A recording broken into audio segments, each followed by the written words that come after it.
আজিৰ দিনটো এটা বিশেষ দিন, এটা ঐতিহাসিক দিন। অসমৰ জনসাধাৰণে আজিৰ দৰে শপত গ্ৰহণ অনুষ্ঠান স্বাধীনতাৰ পিছত কেতিয়াও প্ৰত্যক্ষ কৰা নাছিল, ময়ো দেখা নাছিলোঁ। আৰু আপোনালোকে জানে যে অসম গণ পৰিষদ দল NDAৰ অংশীদাৰ দল আৰু তৃতীয়বাৰৰ বাবে এইবাৰ ভাৰতীয় জনতা পাৰ্টীৰ নেতৃত্বত ৰাজ্যখনত চৰকাৰ হৈছে। আৰু মাননীয় ডক্টৰ হিমন্ত বিশ্ব শৰ্মা ডাঙৰীয়া দ্বিতীয়বাৰৰ কাৰণে মুখ্যমন্ত্ৰী হৈছে। এইটো আমাৰ কাৰণে গৌৰৱৰ কথা, আনন্দৰ কথা। কাৰণ যোৱা 5টা বছৰত ডক্টৰ শৰ্মা ডাঙৰীয়াৰ নেতৃত্বত ৰাজ্যখনত যি ধৰণৰ উন্নয়ন আৰু বিকাশ হ'ল, তাৰে ফলশ্ৰুতিত আমি এনেকুৱা জনাদেশ ৰাইজৰ পৰা পালোঁ বুলি আমি ভাবোঁ, অনুভৱ কৰোঁ। গতিকে আজিৰ এই শপত গ্ৰহণে আমাক আৰু এটা কথা সোঁৱৰাই দিলে যে আহি থকা দিনবিলাকত আমাৰ দায়িত্ব আৰু কৰ্তব্য বাঢ়িল। অধিক দায়বদ্ধ হৈ ভৱিষ্যতৰ দিনত কাম কৰিব লাগিব।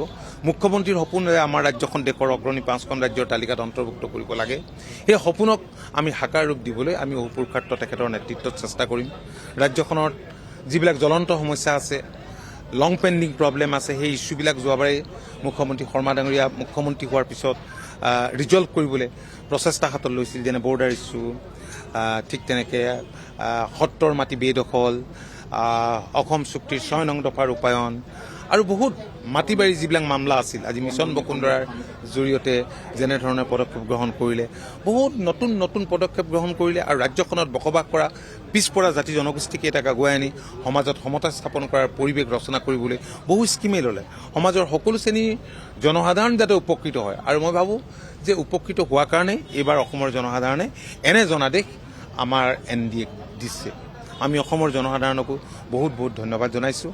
আজি দেশৰ সন্মানীয় প্ৰধানমন্ত্ৰীকে ধৰি, গৃহমন্ত্ৰীকে ধৰি, ডিফেন্স মিনিষ্টাৰকে ধৰি, ভাৰতীয় জনতা পাৰ্টীৰ ৰাষ্ট্ৰীয় সভাপতিকে ধৰি আমাৰ মিত্ৰ দলৰ যিসকল নেতা আছে সেইসকল আহিল, মুখ্যমন্ত্ৰী উপমুখ্যমন্ত্ৰীসকল আহিল, অসমৰ কেওফালৰ পৰা চুকৰ কোণৰ পৰা অলেখ জনতা আহিল। মই সকলোকে বহুত বহুত ধন্যবাদ আৰু কৃতজ্ঞতা জনাইছোঁ।